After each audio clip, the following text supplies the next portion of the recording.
Hey, I'm Tamara Kandaker, and I'm the host of Wait, There's More, Global's 20-minute daily news podcast. This week, we're dedicating all our episodes to the coronavirus pandemic. We're talking about it from a variety of different angles, from basic health questions to the impact this is going to have on the economy. We release a new episode every afternoon, and you can listen wherever you get your favorite podcasts. The Ryan Jesperson Show, weekday mornings at 9 on 630 CHED. Really appreciate this opportunity to check in with Senator Paula Simons. Everybody in Edmonton knows Paula Simons, longtime columnist, a voice of the people, and now, of course, representing Albertans in Ottawa. Thanks for making time for us, Senator. Well, I'm delighted. It's ironic. I mean, you and I don't live very far apart. I could have sort of come outside your house and yelled at you through the window. So I suppose this is slightly more elegant. Well, and I have destination donuts today, so we could have found a way. I have plenty of latex gloves. I could have allowed you to come pick out your own destination donut. I could have stayed 2-3 meters away. I live 3 blocks away from Destination Donuts, and that's quite enough temptation in the world. Yeah, no kidding. You and I are going to talk about the economy, and we're going to talk about oil and gas, and I even want to talk to you about Alberta Health Services supply procurement, because you noted it on your Twitter, and of course you're a former journalist yourself, and I think you're kind of always a journalist. But let me ask you this first. This has nothing to do with oil and gas, or at least very little to do with it, but I know that you felt it very personally, along with hundreds of thousands of other people, when Murray Utas and the team at Edmonton's International Fringe Theatre Festival announced that they would be canceling this year, the 39th edition. This is something that I know this festival in particular means a lot to you. Yeah, I haven't missed a Fringe since the second year that it was on. That's the first time I went fringing was, 37 years ago. And it's always been a festival that mattered a lot to me. I got my start in journalism as a theater critic. I've been a critic over the years at the festival. 3 years ago, my daughter and I co-wrote a play that was produced to great acclaim at the festival. And my daughter's theater company had another piece in the works, which was supposed to go up in August. And she'd said to me weeks ago, what if it's canceled? And I said, don't worry, it's at the end of August. By then, things will have settled down. And so really, it was a twofold blow. One, because the Fringe is such a huge part of our family's life. This would have been my daughter's 5th production. And it's such an important part of the city's life. I mean, it is the thing that brought Old Strathcona back to life. It is such a symbol of Edmonton's resilience and its creativity and its entrepreneurship. But also, I really did think that by the end of August, life would have, if not gone back to normal, been a little more like it used to be. And I understand that a theater festival isn't something that happens on a dime. You need time to do auditions, you need time to do rehearsals, and it would have been next to impossible, even if we're out of lockdown by the end of August, to have a finished festival ready to go. You can't just decide with a week's notice that you can put on the Fringe. So I don't fault the Fringe people for taking this prudent decision, but yeah, it just broke my heart. Let's, mine too, by the way. I mean, I just think it goes without saying. And to me, it also reiterated, we just heard in our newscast there as well, that, we're starting to take a look at, game plans and different levels of government kind of planning out for those periods of time, like September to December. And it sort of reiterates, I think, for a lot of people even that thought, hey, we're going to do everything that we can. We're going to commit. We're going to buy in as a society to keep physically distant and to flatten the curve and all these types of things. I think some people, the optimistic ones based on polling, thought this could be 2-3 weeks. I think most people thought, maybe 6 weeks to a month, 2 months kind of a thing. But I don't know. It's just to me, the Fringe announcement, though I may have suspected it was coming, and I suspected others will soon follow, it reiterated that this is more of a long-term kind of a thing. I guess the question, Paul, and I'd love your insight on this, is it doesn't appear to me that a lot of the government steps that are being taken, and you certainly don't have to answer for the federal or provincial government, but they're not based on necessarily like specific numeric benchmarks. It seems to be more based on gut instinct and feel. Yeah, and I think, we're all, every single one of us is frustrated. Every single one of us is frightened. And it would be wonderful if somebody said to us, okay, we'll do this until May 15th we'll do this until June 1st, and then it'll be fine. You can all come out of your your gopher holes and go back to life more or less as normal. And the problem is that nobody can give that assurance. I mean, people are looking at South Korea and Singapore as countries, and Taiwan as countries that got on top of this early, and now they're seeing numbers creep up again. People are looking, at places where they thought they had this figured out. And, I read a story yesterday that said, now they think that people maybe can carry it in their systems for 37 days, which seems like a strangely arbitrary number. I'm not part of the command and control structure of the federal government or the provincial government, and I am not an epidemiologist, or an infectious disease specialist. I sure would like to know when this is going to end, and I think what we have to accept, and this is the hardest thing to accept, is that nobody knows. I mean, we would like an answer. We would like an authority figure to come out and tell us, okay, kids, be good, follow the rules, and at this and such a point, we can start to transition back to normal life. And I think what's starting to fray at people's nerves now is the sense that nobody has that answer. Senator, it's not obviously I think most people miss, if you take a look at people responding to surveys, the number one thing people can't wait to do is hug their friends or gather together. People want to be able to play tennis again and golf. I'm not going to open up that can of worms right now, but people want to be able to get out and about. But if you actually listen to the vernacular, if you actually listen to how people phrase it, when they're talking about COVID-19, you'll typically hear we've halted or we've killed our economy to respond to a pandemic. Now, I know that a lot of people that are eager to get back at it are eager purely or mostly and obviously and justifiably for economic reasons. You've really been, I know, keeping an eye on what the federal government is getting set to roll out, or at least that's what they're saying they're going to do with regards to support for the oil and gas industry. But there's been recent comments from the finance minister that it would be industry agnostic. In other words, they wouldn't do something specifically for oil and gas. How did that resonate with you, a senator out of Alberta? Well, this really took me aback because people may or may not recall, but I recall because I'm a senator, that on March 25th, Finance Minister Bill Morneau was before the Senate in Ottawa. I was watching on the live stream because I wasn't able to be there. We kept it to the minimum number of senators. But Minister Morneau was asked on March 25th about the energy industry, and he said then on live stream that help was coming for the sector within hours or days. And not unnaturally, if you say help is coming within hours, people expect, somebody to come riding to the rescue within hours.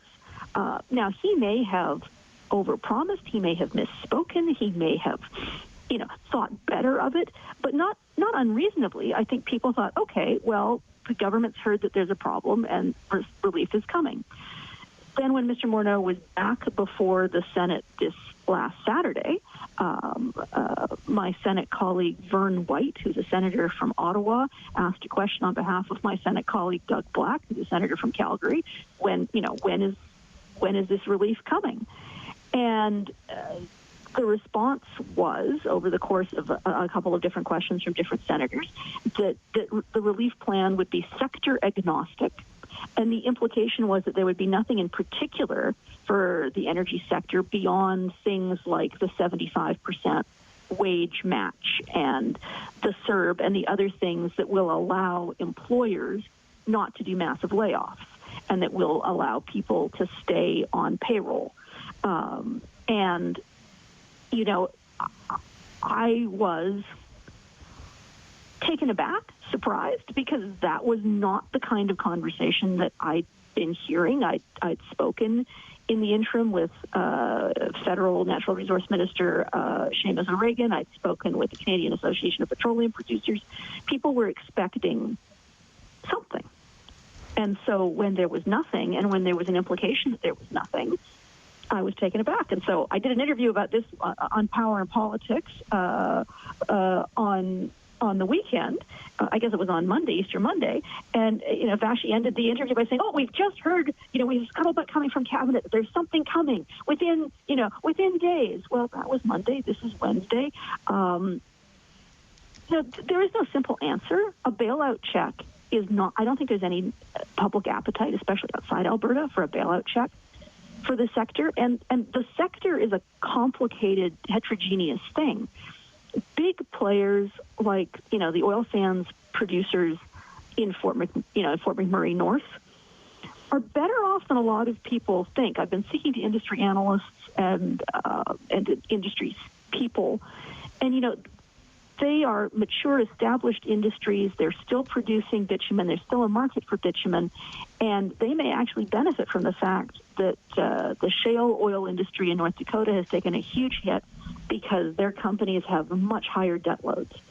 It's the small and medium producers, people doing mostly conventional oil outside the oil sands, who are in real trouble. And crafting a response for them is not a simple thing. I'm hearing from business owners even Justin Archer that's tuned in with Berlin. He's been on the show many times. He says, we still don't have any way to apply for that 75% wage subsidy. He says that was announced several weeks ago. Senator, I got to hit pause for a quick second. It was announced weeks ago, but we only passed it on Saturday evening. So, it only became law Saturday evening. So this is Wednesday. Which is good, and it's a good update, and I can just understand where people are coming from, for a lot of these folks, as well as I do, Paula, people whose EI is run out or their line of credit's at the max or whatever, they need it now. We'll pay a quick bill. When we come back, more with Senator Paula Simons, including what should the assistance look like? If not a bailout check, what does she think would be a step in the right direction? Plus, Alberta's supply chain with regards to PPE, masks, gloves. It was actually celebrated, or let me say promoted, celebrated internally, then externally by AHS more than a year ago. It caught the senator's attention. We'll find out why. On the text line says, please let Senator Simons know how greatly I appreciate all that she and the federal government are doing for us right now. I know a lot of people, says Matt, are crapping on the feds, but I think they're doing great during a time when all norms are no longer there and we're flying by the seat of our pants. Senator Paula Simons, our guest. So let's talk about what you think, industry-specific or sector-specific assistance to oil and gas should look like. John's listening in from Elk Point. He thinks that Alberta oil and gas companies should all be 51% government-owned. I think some people's heads would explode if they heard government considering that. What do you think would be a step in the right direction? Well, one thing that Premier Kenney and I don't agree about a whole lot of things, but this is one I think where we are in sync. And he's been talking about this, to his credit, since before COVID-19. And that's some kind of package to help with the cleanup of abandoned and orphaned wells. And I understand the knee-jerk response, that's an unkind word for it, but so the intuitive response people have that says, well, if oil companies made the mess, they should have to clean it up. But in a lot of cases, those companies have gone bust or they're about to go bust and leave huge environmental and economic liabilities behind. And yes, the courts have said that environmental cleanup is, one of the first things that has to happen when creditors come to take money out.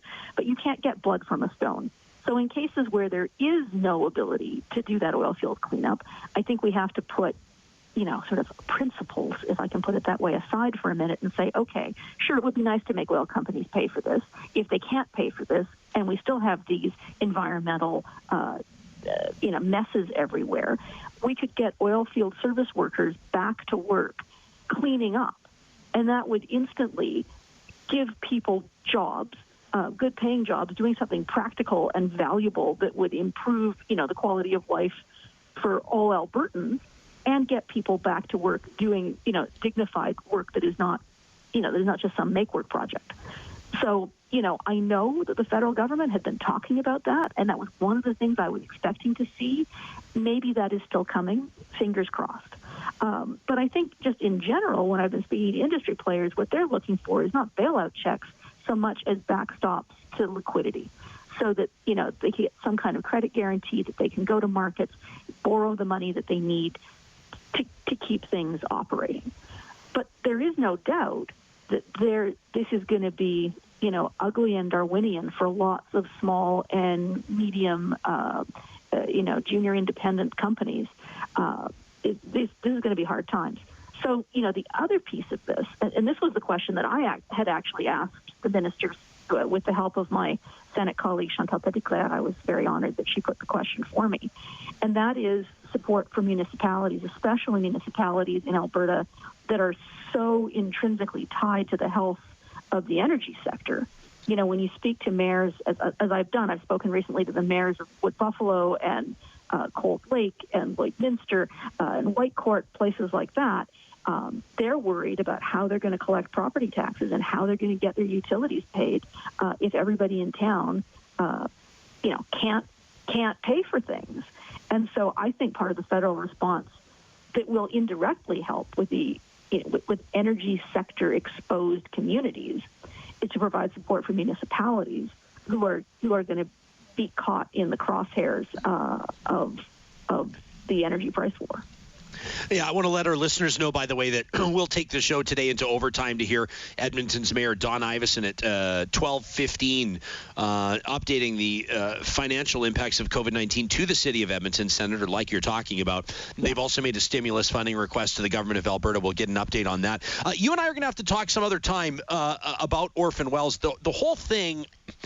To just speak candidly, it doesn't sit well with me. I know that that's an obvious thing to say, but I understand you can't get blood from a stone, but I also recognize that it's like, Bible believers know the story of the prodigal son who took everything and blew it all and then came back hat in hand and much to his brother's chagrin was treated the exact same as his brother by the dad.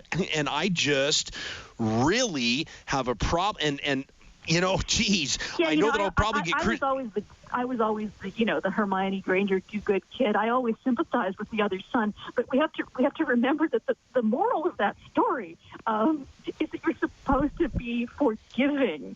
That's the lesson. I mean, I know. Sure. My instinct is to side with the good son who stayed home and did everything he was supposed to do. But hey, and I can relate. I can relate to the son that took the fortune and blew it all. Not that I've blown a fortune, but I sure would enjoy it. My only point is that I think that Canadians, and again, we're right against the clock, but Canadian, I don't know. I mean, there's already a $375 million loan to the Orphan Well Association that nobody in their right mind thinks is ever going to get paid back. And we have, quite frankly, to make this personal, you don't have to comment on it if you don't want. Loudmouths like Brett Wilson that rip every level of government, that call for the Prime Minister or his supporters to be hanged. And here's a guy whose companies have left wells orphaned and walked away from obligations. So to me, I just, Paul, this deserves an entire week's worth of shows, to be honest with you. Yeah, what I will say is that there's a lot of schadenfreude out there. There are a lot of people who are dancing on the grave of Alberta's energy industry. And, I'm seeing a lot of people saying, well, it serves Alberta right. And, I'm trying to be the voice of reason, to be a good ambassador for Alberta, to sort of follow in the footsteps of Rachel Notley and Shannon Phillips, to make an argument that, hey, we can be responsible producers of energy that the country needs, and that, shooting us now when frankly the federal exchequer needs our revenues is not a good plan. It is not easy to be that person while simultaneously dealing with people screaming at me, that I'm on one hand, people say I'm shilling for big oil. On the other hand, people say that I'm a traitor to Alberta. So trying to walk that balance beam is an interesting challenge. Paula, if everybody thinks you're cracking on them, I don't have to tell this to a former columnist. It means you're doing a phenomenal job. It's great to hear your voice. We have to go. Thank you for this. Take care. Eat a donut for me. Yeah, I'll eat 3. That's Senator Paula Simons. Give her a follow on Twitter at Politics. The Ryan Jesperson Show. Weekday mornings at 9 on 630 CHED. 630 CHED. 630 CHED.